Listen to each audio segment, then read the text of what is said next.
Hello everyone, स्वागत है आपका रेप्लिका वर्ल्ड में। और आज हम डिस्कस करेंगे जेनेटिक्स एंड इवोल्यूशन यूनिट के इंपॉर्टेंट टॉपिक्स जिनसे क्वेश्चन आने की प्रोबेबिलिटी बहुत ज़्यादा होती है। देखिए, वैसे तो आपको सारे टॉपिक्स पढ़ने चाहिए क्योंकि क्वेश्चन कहीं से भी आ जाते हैं, बट अगर आपने पूरे साल नहीं पढ़ाई की है और अब आपको चाहिए कि कुछ सिलेक्टेड टॉपिक्स हम पढ़ लें और हमारे ठीक ठाक या अच्छे मार्क्स आ जाएँ, तो उसके लिए आपको ये वीडियो देखनी चाहिए। मैं ये बिल्कुल भी नहीं बोलती हूँ कि आपको सभी में इस तरीके से करना चाहिए, बट अगर अब आप नहीं पढ़े हैं और आपको लग रहा है कि टाइम बहुत कम है, तो ये सिलेक्टेड टॉपिक्स आप अगर पढ़ लेंगे तो आप ठीक ठाक स्कोर कर सकते हैं बायो में, या हम कहें कि अच्छा स्कोर कर सकते हैं। मैं ये नहीं बोलूँगी कि आप पूरे मार्क्स लाएंगे क्योंकि कुछ क्वेश्चंस ऐसे होंगे जो कि आप नहीं कर पाएंगे। तो इसीलिए मतलब हम कह सकते हैं एवरेज मार्क्स लाने के लिए, ठीक ठाक मार्क्स लाने के लिए आप ये टॉपिक्स अगर पढ़ेंगे तो आपका ठीक स्कोर आ जाएगा बायो में। तो चलिए शुरू करते हैं। सबसे पहला चैप्टर है इस यूनिट में heredity and variations. Heredity and variation में अगर मैं बात करूं तो मेंडल की जो जेनेटिक्स है, मेंडेलियन जेनेटिक्स आपको ज़रूर पढ़नी चाहिए अगर इस चैप्टर के क्वेश्चन आप अटेम्प्ट करना चाहते हैं तो मेंडेलियन इनहेरिटेंस ज़रूर पढ़ना है, जिसमें mono hybrid cross, di hybrid cross पूरा कवर होता है। उसके लॉज भी कवर होते हैं जिसमें कि law of segregation, law of dominance, law of independent assortment, तो ये आते हैं। इसके बाद जो एक्सेप्शंस हैं मेंडेलिज्म के, इनकम्प्लीट डोमिनेंस, को डोमिनेंस, मल्टीपल एलेलिज्म, प्लियोट्रॉपी, ये सब पढ़ना है। और इनहेरिटेंस ऑफ ब्लड ग्रुप भी पढ़ना है जो कि को डोमिनेंस का ही एक एग्जाम्पल है। इसके बाद जो बहुत इंपॉर्टेंट है वो है डिसऑर्डर्स।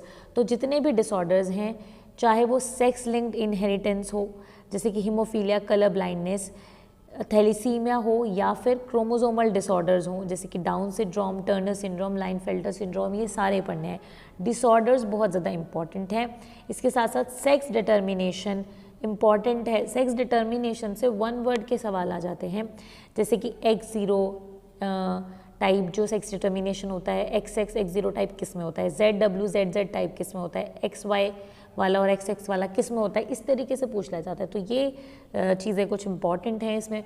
इसके बाद molecular basis of inheritance chapter की अगर बात करते हैं तो यहाँ पर जो एक्सपेरिमेंट्स हैं जिससे कि ये प्रूव हुआ था कि DNA is a genetic material, बहुत ज़्यादा इंपॉर्टेंट है, जिसमें फेडरिक ग्रिफिथ का एक्सपेरिमेंट आता है और आगे 2 एक्सपेरिमेंट्स और आते हैं। एक एक्सपेरिमेंट आता है जिसमें कि ये बताया गया था कि क्या होता है, ट्रांसफॉर्मिंग प्रिंसिपल, प्रोटीन होता है, DNA होता है या RNA होता है, और एक ग्रिफिथ एक्सपेरिमेंट, ये चीज़ें बहुत इंपॉर्टेंट है। और एक और था जिसमें हमने रेडियो एक्टिव सल्फर और रेडियो एक्टिव फॉस्फोरस का यूज़ पढ़ा था। तो ये जो 3 एक्सपेरिमेंट्स हैं बहुत इंपॉर्टेंट हैं, ठीक है। तो एक्सपेरिमेंट वाला जितना भी पोर्शन है और जो रेप्लिकेशन से पहले वाला एक एक्सपेरिमेंट है वो, तो एक्सपेरिमेंट बहुत इंपॉर्टेंट है, एक्सपेरिमेंट पढ़ने हैं ज़रूर। इसके अलावा DNA रेप्लिकेशन, ट्रांसक्रिप्शन और ट्रांसलेशन, ये भी इम्पॉर्टेंट टॉपिक है इसका।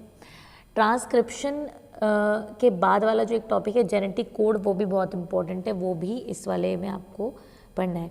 इसके अलावा लैक ओपेरन ज़रूर पढ़ लें, इसके ग्राफ क्वेश्चन आ जाते हैं।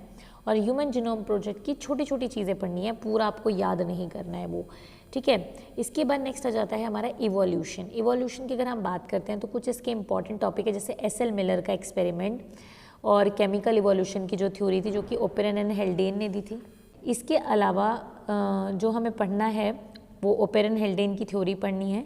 इसके अलावा हमें यहाँ पे अडेप्टिव रेडिएशन ज़रूर पढ़ना है जो कि डार्विन फिंचेस वाला है, डार्विन फिंचेस अडेप्टिव रेडिएशन, ठीक है। अडेप्टिव रेडिएशन में ही डार्विन फिंचेस है, तो वो आपको ज़रूर पढ़ना है।